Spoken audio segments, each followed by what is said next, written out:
तो hello student, मैं आज आपको बताने वाला हूँ रस। रस में हम जितने भी बोर्ड एग्जाम के दृष्टिकोण से इम्पोर्टेंट रस होंगे उन सारे रसों के बारे में हम देख लेते हैं, जैसे श्रृंगार रस, वीर रस, करुण रस, हास्य रस और शांत रस। ठीक है, जितने भी इंपॉर्टेंट रस हैं हम अच्छे ढंग से देख लेते हैं। सबसे पहले हम देखेंगे श्रृंगार रस। श्रृंगार रस में सबसे पहले क्या लिखेंगे? लक्षण। आप यहाँ परिभाषा भी लिख सकते हैं, गलत नहीं माना जाएगा। आप लक्षण लिखे या परिभाषा, लेकिन according to the question paper, मैं आपको क्वेश्चन पेपर ही दिखा देता हूँ, देख लीजिए। इसमें हमसे किस तरीके से क्वेश्चन पूछा है, श्रृंगार रस अथवा शांत रस का लक्षण और एक उदाहरण लिखिए। ठीक है, क्या पूछा हमसे? लक्षण और एक उदाहरण लिखिए। यहाँ पर हम सिंपली लक्षण लिख देंगे, परिभाषा भी लिखेंगे तो गलत नहीं माना जाएगा। तो अब हम श्रृंगार रस को देख लेते हैं। यहाँ पर हम लिखेंगे नायक। नायक का मतलब होता है हीरो। नायिका, नायिका का मतलब होता है हीरोइन। के चित्त, चित्त का मतलब होता है हृदय या दृष्टि। में रति, रति का अर्थ होता है प्रेम। ठीक है, कोई नायक नायिका है जिसके हृदय में या जिसके आंखों में, रति का मतलब होता है प्रेम। नामक अस्थाई भाव का जब विभाव, अनुभाव और संचारी भाव से संयोग होता है तब श्रृंगार रस प्राप्त होता है। ठीक है, अब इसके हम उदाहरण को देख लेते हैं। तो यहाँ पर हम सिंपली लिख देंगे उदाहरण। कहत नटत रीजत खिजत मिलत खिलत लजियात, भरे भोन में करत हैं नैनन ही सब बात। इसमें कवि कहता है, कवि कहता है, कहत मतलब कहता है, नटत नहीं करती है, रीजत और इसियाती है, खिजत वो खिसियाती हुई है, मिलत वो मिलने की चेष्टा भी करती हैं, खिलत और वो खिलती हैं या प्रफुल्लित होती हैं, लजियात उनको इसमें लज्जा भी आती है। ठीक है, और दूसरे पंक्ति में कवि क्या कहता है कि भरे भवन में करत हैं नैनन ही सब बात। तो कवि इस पंक्ति में वर्णन किया है कि जो नायक नायिका या प्रेमी प्रेमिका है वो भरे भीड़ में आंखों ही आंखों से बात कर लेते हैं जिसका पता किसी को नहीं चलता है। ठीक है, तो ये रहा हमारा सिंपल सा उदाहरण। आप कहेंगे कि स्पष्टीकरण कहाँ है, तो मैं आपको बता दूं कि सिर्फ सिंपली हमसे क्वेश्चन पेपर में कहता है कि एक लक्षण और एक उदाहरण लिखिए। ठीक है, तो हमें लक्षण, यहाँ पर लक्षण और एक उदाहरण देके सिंपली आगे बढ़ जाना है। ठीक है, क्वेश्चन पेपर में हमसे जितना पूछा जाए हमें उतने का ही जवाब देना है, क्योंकि जो टाइम होता है वो लिमिटेड होता है। ठीक है भैया, तो हम सिंपली लक्षण लिखे और एक उदाहरण देके हम आगे बढ़ जाएंगे यहाँ से 2 नंबर लेके। ठीक है भैया, ठीक इसी प्रकार की क्वेश्चन हमसे पूछा जाए कि राम कितने भाई थे, तो हम बताने लगे कि वो 4 भाई थे, राम लक्ष्मण भरत शत्रुघ्न। नहीं, ऐसा नहीं करना है। हमसे क्वेश्चन पूछे कि राम कितने भाई थे, तो सिर्फ 4 आंसर में लिख देना है, राम 4 भाई थे, है ना। हमें ऐसा नहीं करना है कि हमें उनका नाम पता है तो हम नाम भी लिख दें। नहीं, ऐसा नहीं करना है। जितना बार हमसे क्वेश्चन में पूछा जाए हम उतना ही लिखें। ठीक है, क्योंकि हमें यहाँ से 2 ही नंबर मिलता है, तो 1 नंबर यहाँ मिल जाएगा और 1 नंबर यहाँ। 2 नंबर के लिए इतना सफिशियंट लिखा है। ठीक है, और मैं आपको समझने के लिए स्पष्टीकरण को बता देता हूँ। आप बोर्ड एग्जाम में लिखना मत, ठीक है, आप समझने के लिए सिर्फ देख लें।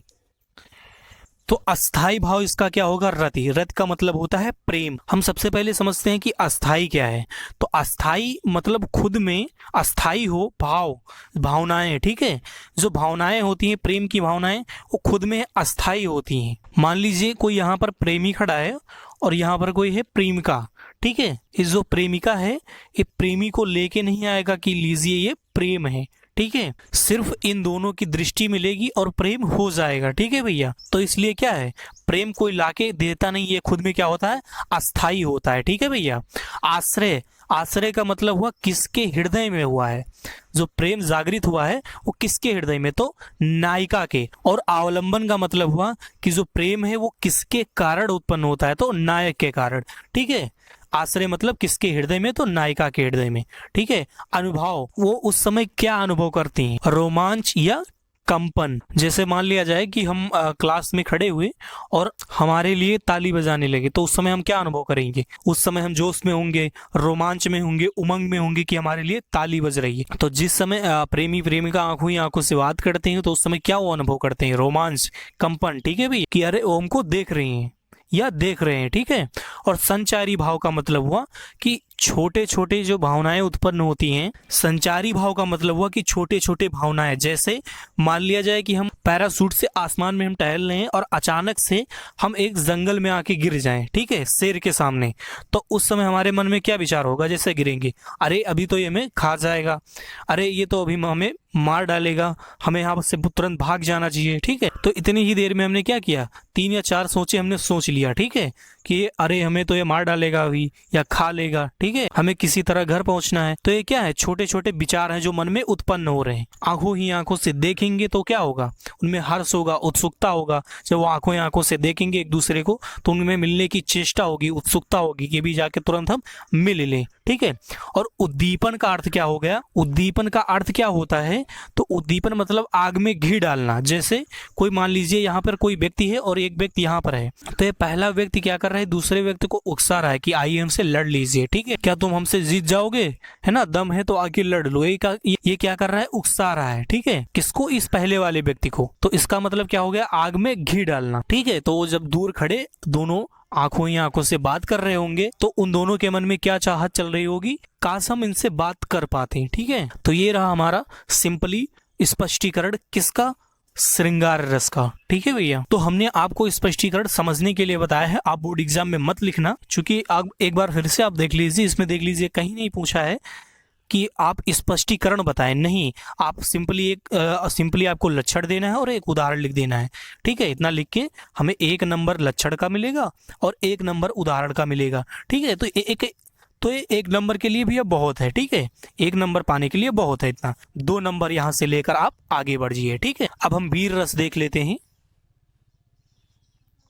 ठीक है भैया। तो अब हम वीर रस को देख लेते हैं। यहाँ पर लिखेंगे लक्षण, जब कोई काव्य पढ़ने अथवा कार्य करने पर मन में जो उत्साह का भाव उत्पन्न होता है तो उसी को वीर रस कहते हैं, ठीक है। इसका मतलब क्या होगा कि जब कोई काव्य मतलब कविताएं, ठीक है, पढ़ने अथवा कार्य करने, तो काव्य मतलब क्या हो गया, कविता जैसे खूब लड़ी मर्दानी हुआ तो झांसी वाली रानी, ठीक है। तो इसका मतलब क्या होगा कि जो झांसी वाली रानी थी वो पुरुषों की तरह खूब लड़ी, ठीक है, जिससे ये कविता सुनकर हमारे मन में क्या उत्पन्न होता है, वीरता का भाव उत्पन्न होता है कि हाँ, एक स्त्री एक पुरुष के जैसे खूब लड़ी, ठीक है। तो वही लिखा है यहाँ पर, काव्य पढ़ने अथवा कार्य करने। हम जब कोई कार्य करते हैं, कार्य करने का मतलब क्या हो गया, जैसे मान लिया जाए कि हम बोर्ड एग्जाम में बहुत मेहनत करके कार्य करके हम अच्छे नंबर प्राप्त करते हैं, फर्स्ट डिवीजन में आते हैं, तो जब रिजल्ट आएगा तो क्या होगा, हम अपने आप में बहुत वीरता महसूस करेंगे, है ना, बहुत हम खुश होंगे, ठीक है भैया। पर मन में जो उत्साह, वीर रस का जो अस्थाई भाव क्या होगा, वो उत्साह होगा, ठीक है। जब हम फर्स्ट डिवीजन लाएंगे तो उस समय क्या होंगे, बहुत उत्सुक होंगे, बहुत उत्साहित होंगे, खुश रहेंगे, ठीक है, का भाव उत्पन्न होता है, तो उसे ही क्या कहते हैं, वीर रस कहते हैं, ठीक है। जैसे खूब लड़ी मर्दानी वह तो झांसी वाली रानी थी, ठीक है भैया। तो अब हमारा अगला रस करुण रस होगा, ठीक है। अब हम करुण रस को देख लेते हैं। सबसे पहले लिखेंगे लक्षण, बंध विनाश, बंध वियोग और प्रेमी के सदैव के लिए बिछड़ जाने से करुण रस उत्पन्न होता है, ठीक है भैया। इसका अर्थ समझ लेते हैं, बंध विनाश। सबसे पहले हम समझते हैं कि करुण मतलब होता है दया। करुण शब्द का अर्थ क्या हो गया, दुख, दया, भाव, करुणा, ठीक है। बंधु विनाश, बंधु मतलब भाई, विनाश मतलब एकदम विनाश हो गया, तबाह हो गया, ठीक है। तो कोई भाई है आपका जिसका पूरा सब विनाश हो गया है, तो आपको उसके प्रति क्या होगा, करुणा भी होगा, दुख भी होगा, ठीक है, आप दया से भर जाएंगे। बंध वियोग, अपने भाई से कोई बिछड़ रहा है तो क्या होगा, उनमें करुणा उत्पन्न होगी, ठीक है, वो दयालुता से भर जाएंगे, उनमें दुख होगा। और प्रेमी के सदैव के लिए बिछड़ जाने से, कोई भी प्रेमी या प्रेमिका है जो हमेशा के लिए, सदैव मतलब हमेशा के लिए क्या है, बिछड़ जाने से, अलग हो जाने से करुण रस उत्पन्न होता है, ठीक है भैया। हम इसके उदाहरण को देख लेते हैं। तो उदाहरण में लिखेंगे, हे खग मृग हे मधुकर सैनी तुम देखी सीता मृग नैनी। कब इस पांकित में क्या कहता है, हे खग मृग, हे पशु पक्षियों, हे मधुकर सैनी, हे भंवरों के समूह, तुम देखी सीता मृग नैनी। क्या आपने हिरणों जैसे आंखों वाली सीता को आपने देखा है, ठीक है। तो ये क्या होगा, इसका अर्थ हो गया। अब हम हास्य रस को देख लेते हैं। ये रहा हमारा हास्य रस। यहाँ पर डालेंगे लक्षण अपने अथवा पराये। हास्य का मतलब ही होता है हंसना, खुशी, ठीक है, जिसमें मन में हंसी का भाव आए, ठीक है, हंसे, ऐसी चीजें। तो अपने अथवा पराये के परिधान, अपने मतलब खुद, अथवा पराये मतलब कोई दूसरा, कहते हैं ना वो पराया है, अपना नहीं है, ठीक है, के परिधान, परिधान का मतलब होता है वेशभूषा, पहनावा ओढ़ावा, ठीक है भैया। वचन मतलब कोई ऐसी बात कही जाए, क्रियाकलाप कोई ऐसा कार्य किया जाए से मन में हास नामक, तब जो मन में हंसी उत्पन्न होगी, ठीक है भैया, उसी को क्या कहते हैं, हास्य रस कहते हैं, ठीक है। हास नामक अस्थाई भाव उत्पन्न हो तब हम क्या कहेंगे, हास्य रस कहेंगे। इसका हम अर्थ समझ लेते हैं। तो अपने मतलब खुद अथवा पराये मतलब कोई दूसरा के परिधान मतलब पहनावा ओढ़ावे, ठीक है। तो पहनावा ओढ़ावे में क्या समझेंगे कि मान लीजिए कोई शर्ट है तो अपना मतलब खुद ही पहन लीजिए, ठीक है आप, और मिरर में जाके देखेंगे, शीशे में जाके देखेंगे, जो घुटने के बराबर होगी तो क्या होगा, हम हंसेंगे, ठीक है, इसमें हमें हंसी आएगी।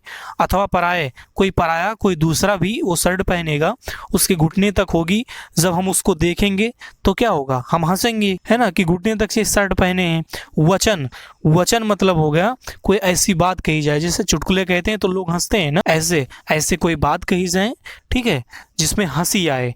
क्रियाकलाप कोई ऐसे कार्य किए जाए जिसमें हंसी आए, जैसे मान लीजिए एक व्यक्ति है जो एक पेड़ की टहनी पर बैठा है, वो जिस टहनी पर बैठा है वही टहनी क्या कर रहा है, काट रहा है। तो जब हम उसको देखेंगे तो हंसेंगे कि देखिए ये जिस टहनी पर बैठा है वही टहनी काट रहा है, अभी ये गिर जाएगा, और ऐसे कार्य कर रहा है, ठीक है। क्रियाकलाप मतलब ऐसा कार्य, तो ऐसा कार्य कर रहा है जिसमें लोगों को हंसी आए, ठीक है। हास्य रस जिसके मन में उत्पन्न हो, से मन में हास नामक, ठीक है, हंसी नामक अस्थाई भाव, अस्थाई भावनाएं उत्पन्न हो, उसे ही क्या कहते हैं, हास्य रस कहते हैं। अब हम उदाहरण को देख लेते हैं। हाथी जैसी देह, किसी व्यक्ति की जो शरीर है वो हाथी के जैसा है।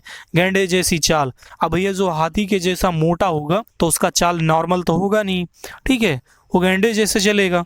तरबूजे सी खोपड़ी, अब हाथी जैसी देह है तो उसकी जो खोपड़ी होगी भैया वो तरबूजे जैसी होगी। और खरबूजे सी गाल, उसके जो गाल होंगे वो खरबूजे जैसे होंगे, ठीक है, उसका चेहरा भी क्या होगा, बड़ा भयानक होगा, ठीक है भैया। तो ये रहा आपका हास्य रस। अब हम शांत रस को देख लेते हैं। तो अब हम शांत रस को देख लेते हैं। यहाँ पर लिखेंगे लक्षण, शांत मतलब चुप, ठीक है, कहते हैं ना शांत रहो, चुप रहो। तो यहाँ पर डालेंगे लक्षण, जब कोई व्यक्ति संसार से वैराग्य, इसका मतलब क्या होगा, जब कोई मनुष्य या व्यक्ति संसार से वैराग्य मतलब संसार से मुक्ति पा जाए, ठीक है। वैराग्य मतलब वो साधु बन जाए, ठीक है, वैराग्य धारण कर ले, ठीक है भैया। क्या करें, वैराग्य धारण करने के बाद सुख दुख किसी से राग द्वेष नहीं रखता है, तो ऐसी मनोस्थिति को शांत रस कहते हैं। इसका मतलब हम समझ लेते हैं कि जब कोई व्यक्ति संसार से, इस पूरे संसार से वैराग्य धारण कर ले, ठीक है, करने के बाद सुख दुख, यहाँ पर सुख और दुख का अर्थ क्या होगा, जब कोई व्यक्ति, ठीक है, कोई मनुष्य संसार से वैराग्य, संसार से वैराग्य मतलब संसार से मोह माया त्याग दे, ठीक है, वैराग्य धारण कर ले, वो साधु बन जाए, ठीक है, धारण कर ले, उसके बाद वो सुख दुख, ठीक है, उसके बाद सुख और दुख का सवाल ही नहीं उठता है, क्योंकि सुख और दुख का कारण क्या होता है, प्रेम होता है, ठीक है। जब वो संसार को ही त्याग देगा तो कहाँ सुख और कहाँ दुख बचेगा उसके जीवन में, ठीक है। ऐसा क्यों, ठीक है, जब उसने संसार को ही त्याग दिया, उसके जीवन में कोई व्यक्ति है ही नहीं, तो किसके लिए सुख और किसके लिए दुख। और किसी से राग द्वेष नहीं, किसी से लाभ हानि रखने की चेष्टा नहीं, ठीक है। राग द्वेष मतलब किसी से ना हानि ना किसी से लाभ रखने की चेष्टा, ठीक है। जब वो संसार में अकेला है तो किससे लाभ और किससे हानि नहीं रखता है। तो ऐसी मनोस्थिति, तो जब मन इस स्थिति में पहुंच जाता है, मनोस्थिति का मतलब जब मन इस स्थिति में पहुंच जाता है तब उसको क्या कहते हैं, शांत रस कहते हैं, ठीक है। अब हम इसके उदाहरण को देख लेते हैं। तो जब मैं था तब हरि नहीं, जब मैं था इसका मतलब क्या होगा, जब मेरे अंदर अहंकार था तब हरि नहीं, तब हरि भगवान नहीं थे, अब हरि हैं, अब हरि भगवान तो हैं मेरे अंदर लेकिन मैं नहीं, लेकिन जो मेरे अंदर अहंकार था वो नहीं। तो इसी के साथ हमारे जितने भी इम्पोर्टेंट रस थे हमने बहुत अच्छे तरीके से आपको समझा दिया है। पेपर आपका बहुत नज़दीक है, ठीक है भैया, आप लाइक सब्सक्राइब बाद में कीजिएगा, पहले आप पेपर दे के आइए, ठीक है, क्योंकि आपका पेपर जो है बहुत नज़दीक आ गया है, ठीक है। धन्यवाद।